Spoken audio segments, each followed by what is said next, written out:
Awesome. Yes, finally, it's working. We're live on Facebook. All right, so today, guys, we are going to be talking about three things to try if you are feeling unhappy.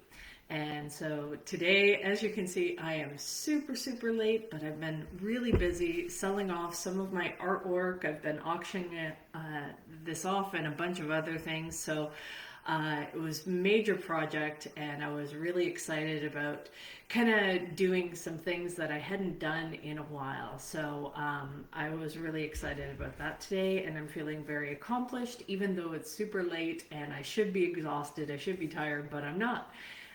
So I want to jump on here and still share with you guys some tips of things that you can do if you're not feeling happy, if you're feeling unhappy. And for those of you that are first joining me, my name is Tina. I'm a happiness coach, and I help business owners be able to transition from being in a place where you're feeling depressed or anxious or frustrated or angry and sad or any of those more challenging emotions. And I know most of the time we're just too busy to even actually feel those kind of things.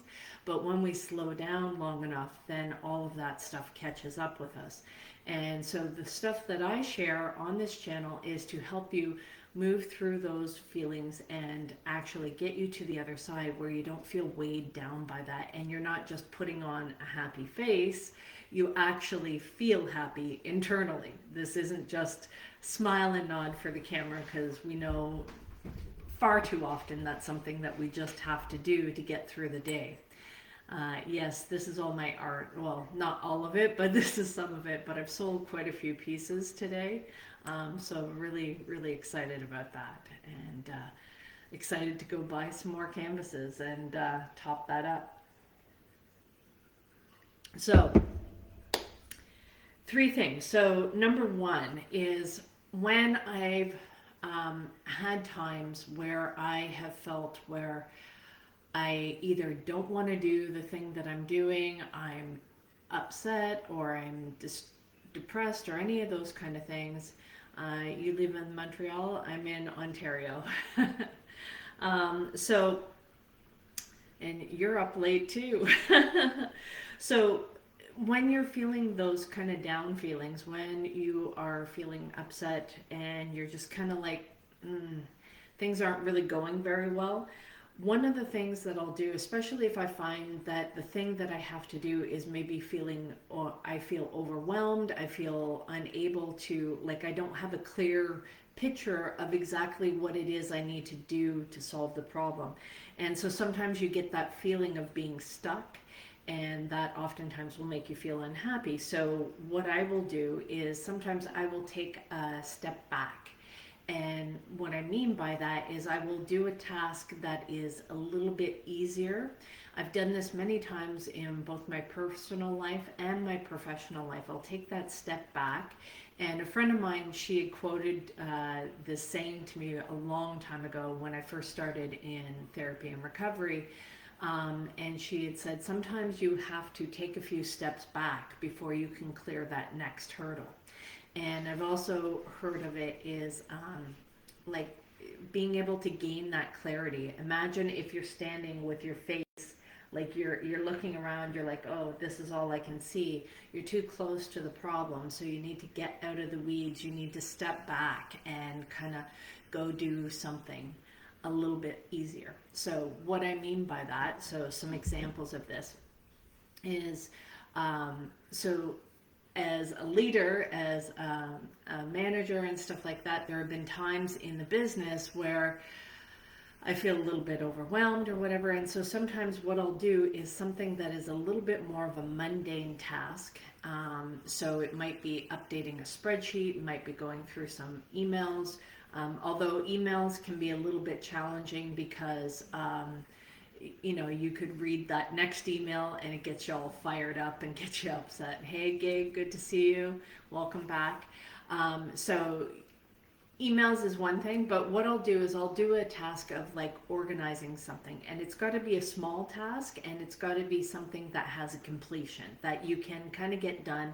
And what that does is it gives you that feeling of accomplishment, of satisfaction that you've actually been able to do something.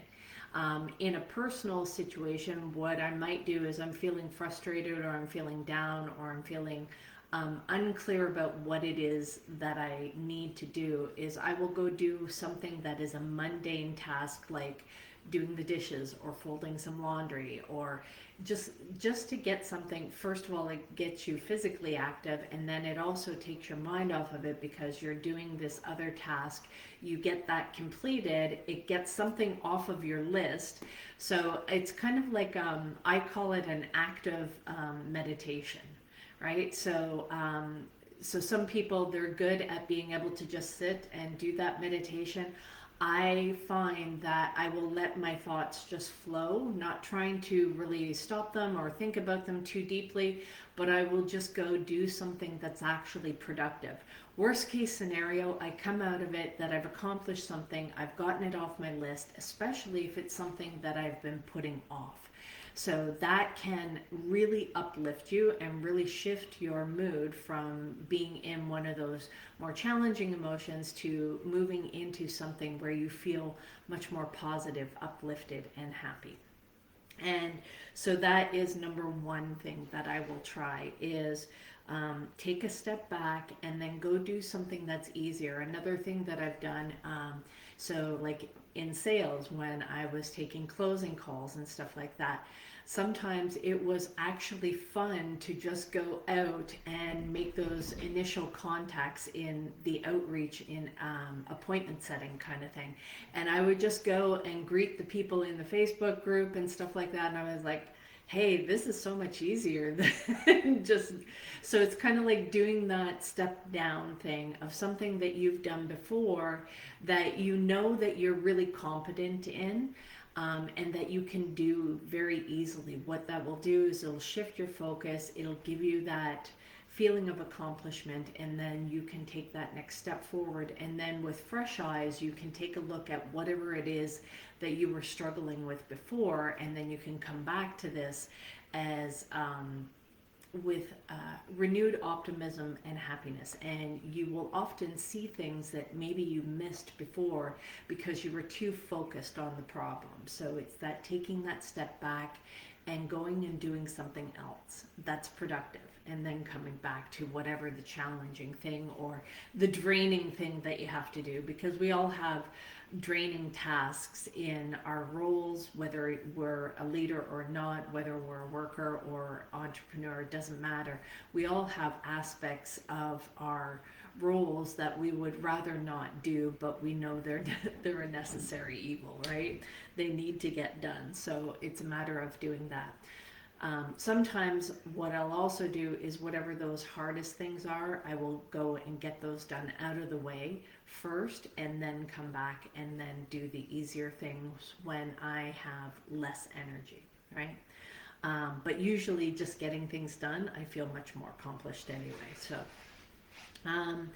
number two thing that you can do is, if you're feeling down, if you're having dark thoughts, if you are feeling anxious, depressed, suicidal, any of those kind of things, the thing that I found that helped me most, I call this is getting out of self, where you go and do something and go and help somebody else that's less experienced for it than you, somebody that's more junior to you. You go out and help.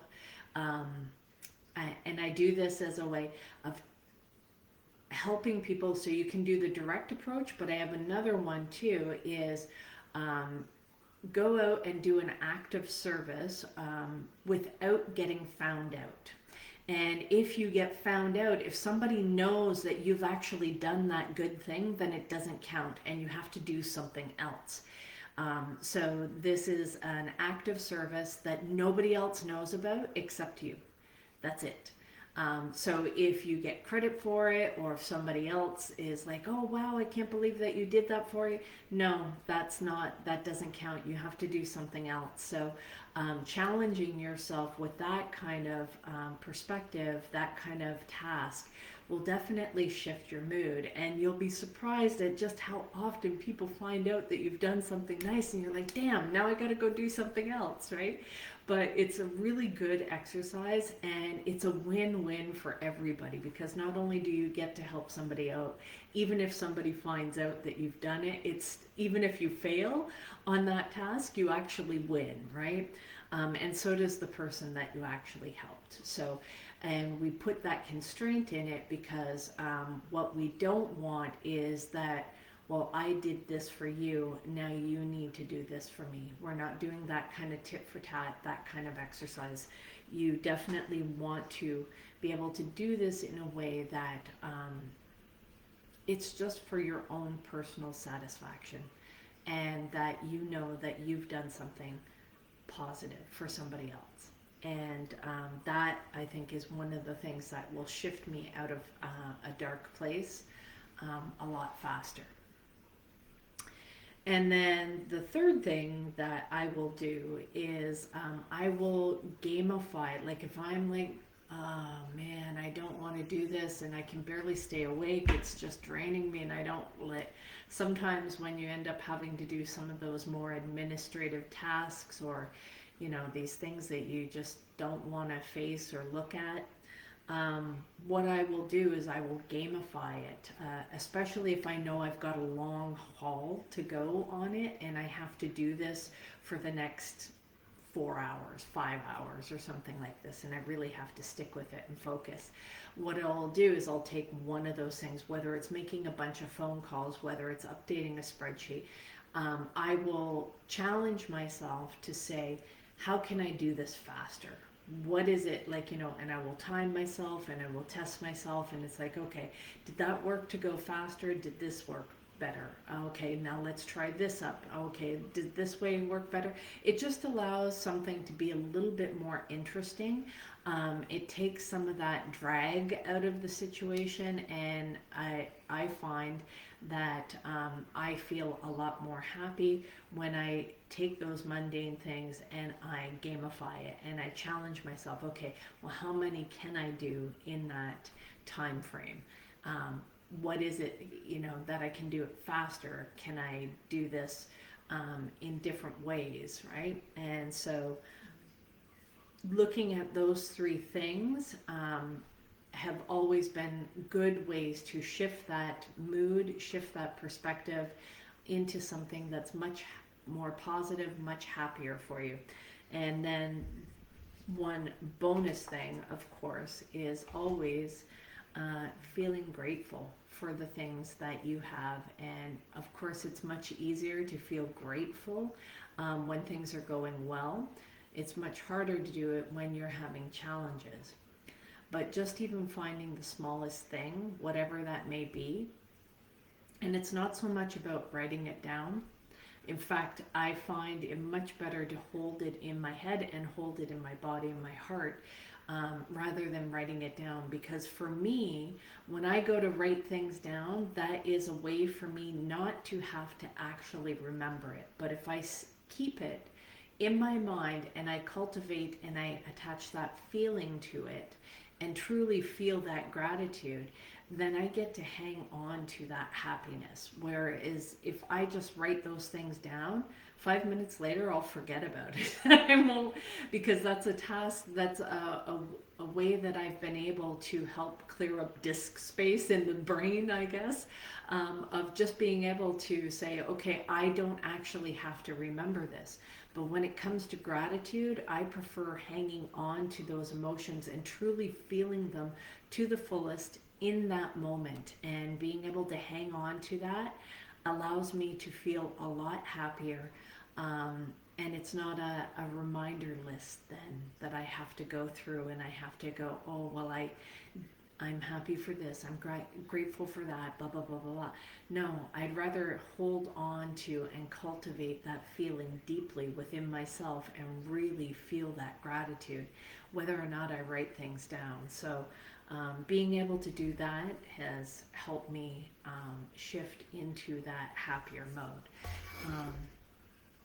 And I know I said three, and I gave that bonus one with the gratitude, but I'm going to add one more because it's kind of coming to mind. But really starting to understand when you start to do this inner work and you start to look at yourself, you start to recognize different things that actually make you happy.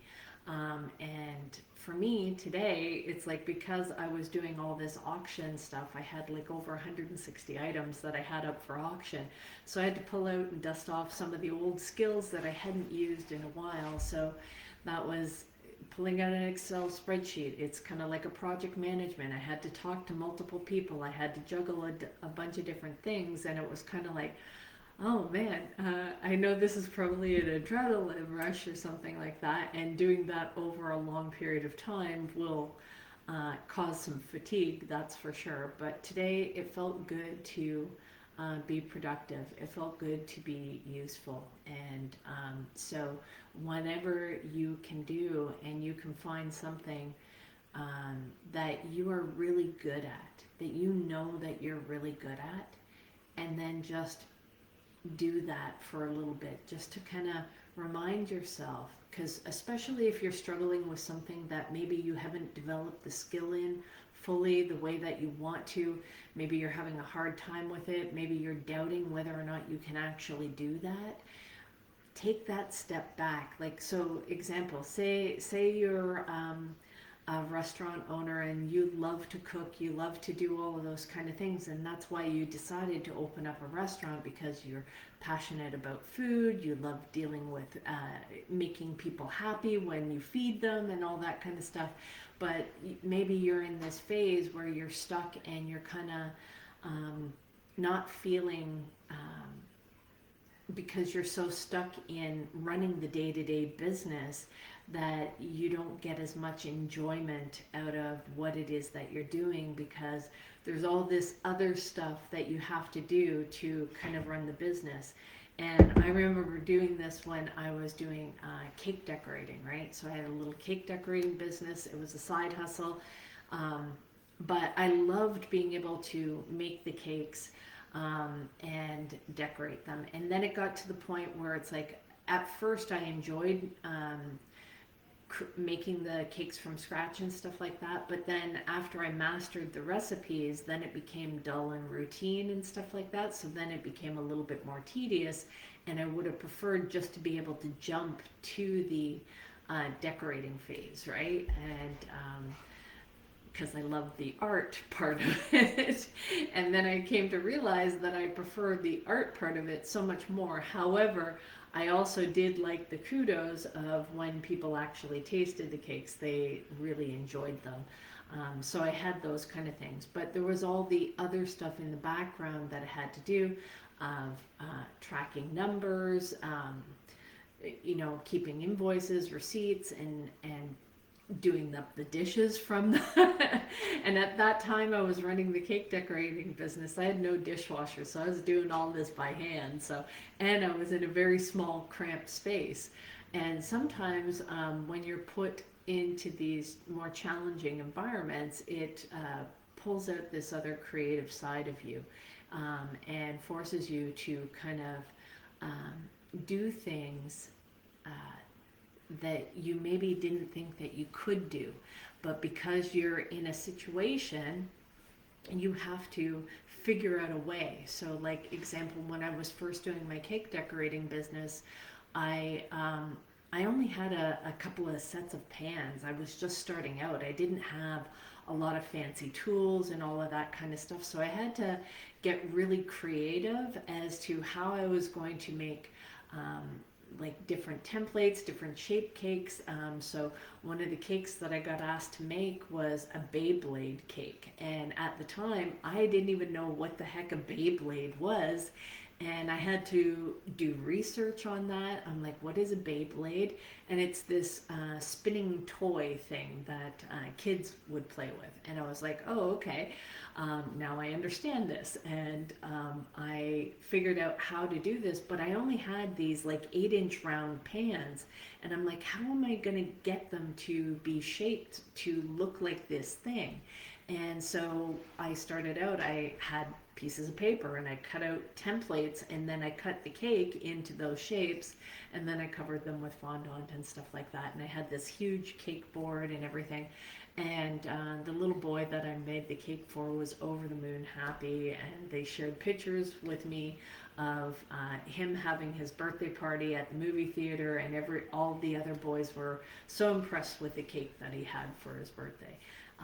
But those are kind of things that I just had to learn to adapt to, and it's it's funny, I missed those early days when I had to have all of the creative stuff compared to once I had a whole bunch of tools accumulated and everything like that. I had built up all of the tools to make things easier, but it was definitely a lot more fun in the beginning when I was trying to figure things out. And so when things get routine, that makes it hard for me. So in doing that inner work, I understand, okay, routine activities, I want to minimize those as much as possible, or learning to gamify them so that even if I have to do them, that I can find a way to enjoy doing them rather than just being dragged down into misery because I'm doing those things. And then knowing the things that actually make me happy and trying to incorporate more of those tasks into my life that actually bring more energy and fulfillment. Now, you have to be careful because as a business owner, while you may be like, as say a restaurant owner, you may love to be the one that's cooking, right? But you have to run the business. So maybe you have to bring in another chef and you have to let somebody else do some of those tasks so that you can build up your vision. And that can be a really challenging piece. I've done that in corporate as well too, when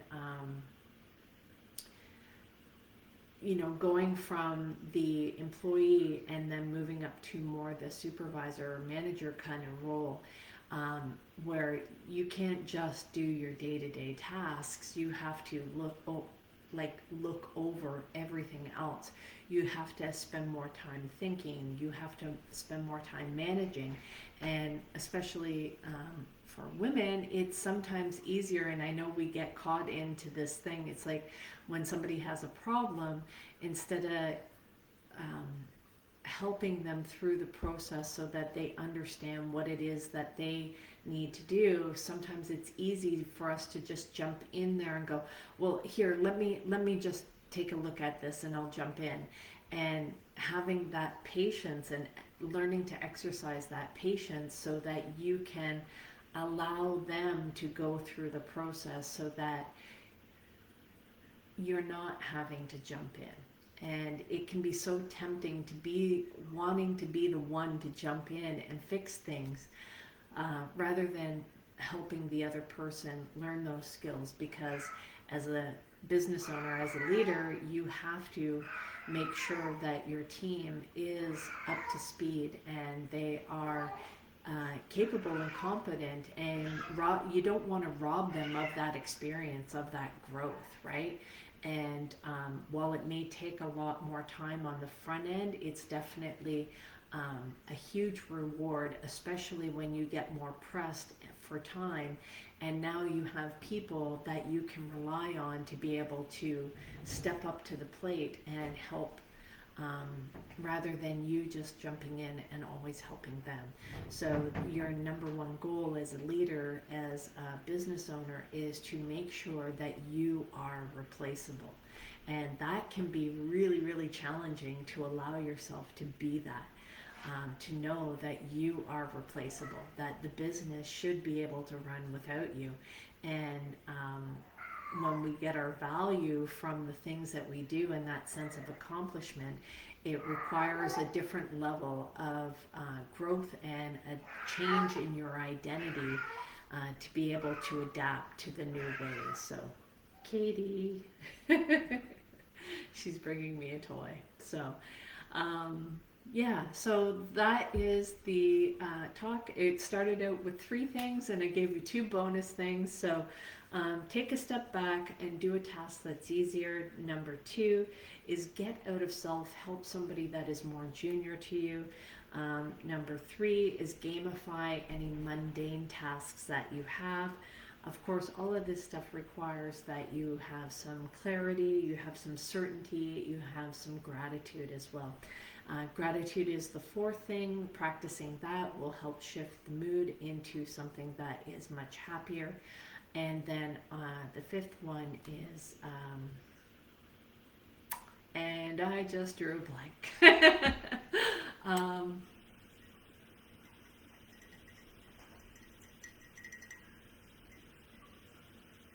and I will have to go back and rewatch, which brings up a good point here. So, if you are just jumping in and you haven't been able to watch all of this, you can go to my YouTube channel, Coach Tina B 125. Click on the subscribe button so that you get notified when I've uploaded the replay to the YouTube channel, and you can go ahead and watch the replays. There's over 100 videos on there. You can check those out as well while you're waiting for this replay to be uploaded. Okay, so guys, with that, I'm going to wrap things up because I've got people coming to pick stuff up. Some of the artwork is going out the door tomorrow, so I'm so excited for that. So guys, hope this was helpful. Have a great night, and we will talk to you again soon. Bye.